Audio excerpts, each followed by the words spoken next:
My next guest recognizes that the world we live in can be really tough for teenagers, and she says that parents of teens have a full plate because of that.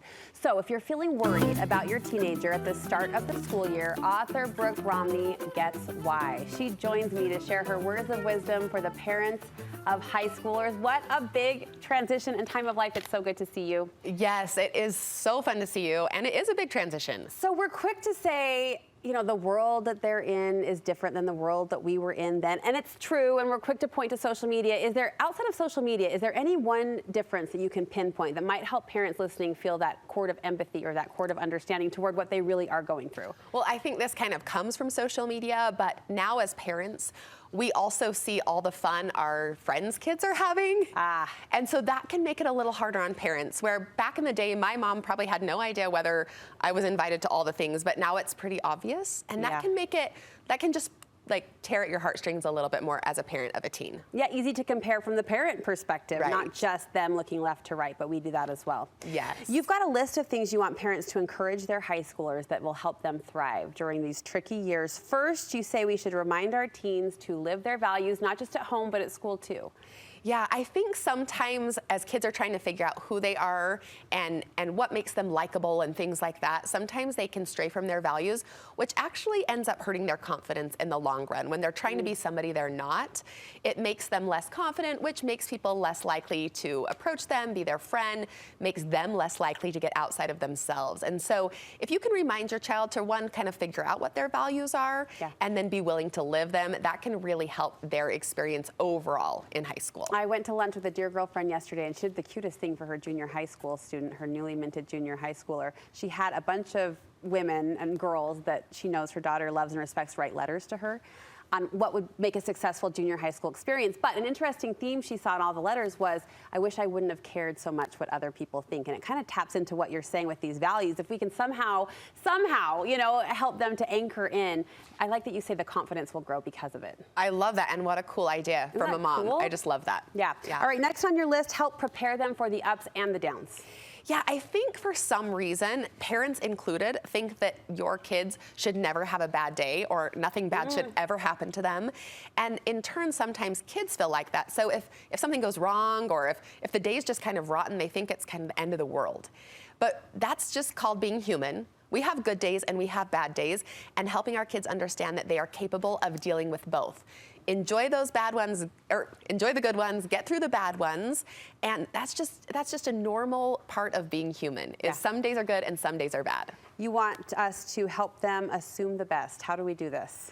So some kids are really great at thinking that people like them, and some kids are the opposite. They go to school and they say, my teacher hates me, the principal doesn't like kids like me, no one wants to be my friend. And one of the things that I've found as I've observed teenagers is what they think is often true, but it's more because of the vibe they put out. So I want to remind high schoolers to go in thinking people want to be your friend, thinking people want to hang out with you, assuming that your teacher has your best interest at heart, thinking the administration is doing their best and doing a good job for the students that they love and care about. As you do that, it starts to become reality, and that can be really important for our kids, especially the ones that kind of tend to thinking that life is always out to get them. I love that you've painted this in such a beautiful balance of validation. Like, actually, you're right, but it's because I think as parents, we want to lead out with our example, but also we want to validate them in their space. You did that beautifully in the way you explained that. Yeah, I think it's really important for us as parents not to paint a picture of a world that doesn't exist. Right. Because then our kids don't trust us. Right. We have to talk about the world that is real and acknowledge that. I think parents kind of love to be like, let's not say that this is happening, but it's happening. And all it does is it breaks the trust and the validity that parents have when you act like the world they live in isn't real. So true, so true. You say in the high school years, it's helpful to encourage your kids to look for the lonely. Yes, and I think that is something that anyone who's had a lonely kid, that is close to your heart. But it also is really good for the kid who isn't lonely. As you become someone who is willing to reach out, you gain confidence, you feel purposeful. When you do good, you feel good. And when you're willing to include someone that's not already in the group, or maybe someone who's just moved in, that makes you feel great, and it really does a huge service for the person who would love to be able to kind of have that doorway open to them too. We want to be present. We want to be in the moment. I like these next two. They kind of go together. Take initiative and be brave. It can take courage to be the one that's pointing your arrows outward. It really does. And I think as kids are in high school, sometimes they think they have to have a huge posse in order to show up at something. But that's just not true. If you want to be a part of something, I just encourage kids to go and stop worrying so much, like you said in the beginning, about what everybody else thinks if they're looking at you, because they're not. Yeah. They're worried about themselves. And so go and create the experience that you want to have in high school. Enjoy the different. Yes, and it's really fun to be with people who are just like you, but it actually is so enriching to look for people who are not like you.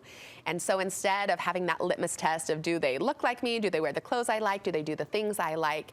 Open your eyes and expand your preferences. And I think sometimes you'll be really surprised at who you find that is really enjoyable in your life. Choose to cheer, and finally surround yourself with good people. That speaks to kind of that positive growth mindset.